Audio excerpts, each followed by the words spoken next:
ಹರೇ ರಾಮ. ನೋಡುಗರೆಲ್ಲರಿಗೂ ಮಂಗಲದ ಮುಂಬೆಳಗು. ಅಕ್ಬರ್ ಬೀರ್ಬಲ್ ಒಮ್ಮೆ ಕಾಡುದಾರಿಯಲ್ಲಿ ಇಬ್ಬರೇ ನಡ್ಕೊಂಡು ಹೋಗ್ತಾ ಇದ್ರು. ನಡೆದು ಸುಸ್ತಾಯಿತು, ತುಂಬ ಹಸಿವಾಯಿತು. ಹೀಗೆ ಬಾಯಾರಿಕೆ, ಬಳಲಿಕೆ, ಹಸಿವು ಮೂರೂ ಸೇರಿ ಅವರಿಬ್ಬರನ್ನು ಕಂಗೆಡಿಸಿದವು. ಅಲ್ಲೊಂದು ಮರದ ನೆರಳಲ್ಲಿ ಕೂತ್ಕೊಂಡ್ರು. ಬೀರ್ಬಲ್ ರಾಮನಾಮ ಜಪ ಮಾಡೋಕ್ಕೆ ಶುರು ಮಾಡ್ತಾನೆ. ಅಕ್ಬರ್ನಿಗೆ ಹಸಿವು ತೊಳೆಯೋಕ್ಕಾಗಲಿಲ್ಲ. ಅಕ್ಬರ್ ಬೀರ್ಬಲ್ನಿಗೆ ಹೇಳ್ತಾನೆ, ಏಳು ಸುತ್ತಮುತ್ತ ಯಾವ್ದಾದ್ರು ಮನೆ ಇದೆಯಾ ನೋಡೋಣ, ಹೊಟ್ಟೆ ತಾಳ ಹಾಕ್ತಾ ಇದೆ.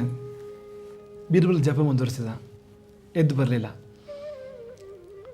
ಅಕ್ಬರ್ ಹೇಳ್ತಾನೆ, ಸುಮ್ಮನೆ ಜಪ ಮಾಡಿದ್ರೆ ಹೊಟ್ಟೆ ತುಂಬತ್ತಾ, ಏನಾದರೂ ಪ್ರಯತ್ನ ಮಾಡಬೇಕಾಗತ್ತೆ, ಪ್ರಯತ್ನ ಮಾಡ್ತಿದ್ರೆ ಹೇಗೆ? ಅದಕ್ಕೂ ಬೀರ್ಬಲ್ ಏನೂ ಮಾತಾಡಲಿಲ್ಲ. ಸರಿ, ಬೀರ್ಬಲ್ ಬಿಟ್ಟು ಅಕ್ಬರ್ ಎದ್ದು ಹೋಗ್ತಾನೆ.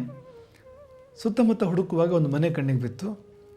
ಆ ಮನೆ ಬಾಗಿಲಿಗೆ ಅಕ್ಬರ್ ಹೋಗ್ತಾ ಇರೋ ಹಾಗೆಯೇ ಆ ಮನೆಯವರಿಗೆ ಗೊತ್ತಾಯಿತು, ರಾಜ, ದೊರೆ. ಆತನಿಗೆ ಭವ್ಯ ಸ್ವಾಗತ ಸಿಕ್ತು. ಆ ಮನೆಯಲ್ಲಿ ಅತ್ಯುತ್ತಮವಾಗಿ ಉಪಚರಿಸ್ತಾರೆ ಅವರು. ಹೊಟ್ಟೆ ತುಂಬಿದ ಮೇಲೆ ಅಕ್ಬರ್ನಿಗೆ ಬೀರ್ಬಲದು ನೆನಪಾಯಿತು. ಒಂದಿಷ್ಟು ಆಹಾರವನ್ನು ಬೀರ್ಬಲ್ಗೆ ಅಂತ ಹಿಡ್ಕೊಂಡು ವಾಪಸ್ ಬರ್ತಾನೆ.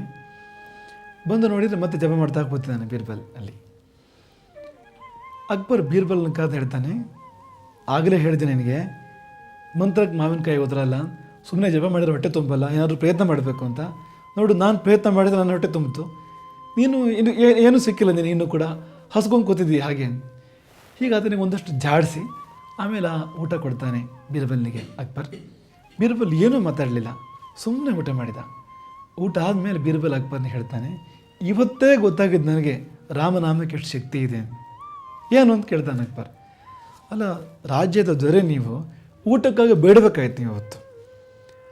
ನಾನೊಬ್ಬ ಸಾಮಾನ್ಯ, ಆದರೆ ನಾನು ರಾಮನಾಮ ಜಪ ಮಾಡ್ತಾ ಮರದ ಕೆಳಗಡೆ ಕೂತ್ಕೊಂಡಿದ್ದೇನೆ.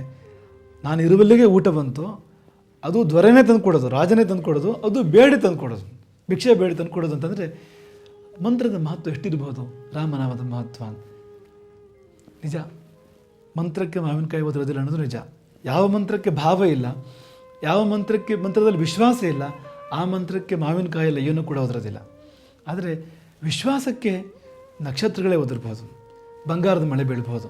ವಿಶ್ವಾಸಕ್ಕಿರುವ ಶಕ್ತಿ, ಅದು ವಿಶ್ವಾಸ ಫಲದಾಯಕ ಅಂತ ಹೇಳ್ತಾರೆ ಬಲ್ಲವರು. ಹಾಗಾಗಿ ಆ ಅಚಲ ವಿಶ್ವಾಸದ ಮೂಲಕ ರಾಮನಾಮವಾಗಲಿ ಯಾವ ನಾಮವಾಗಲಿ ನಾವು ಅದನ್ನು ಅನುಸಂಧಾನ ಮಾಡಿದರೆ ಬದುಕು ಬದಲಾಗೋದು ಸಂಶಯ ಇಲ್ಲ.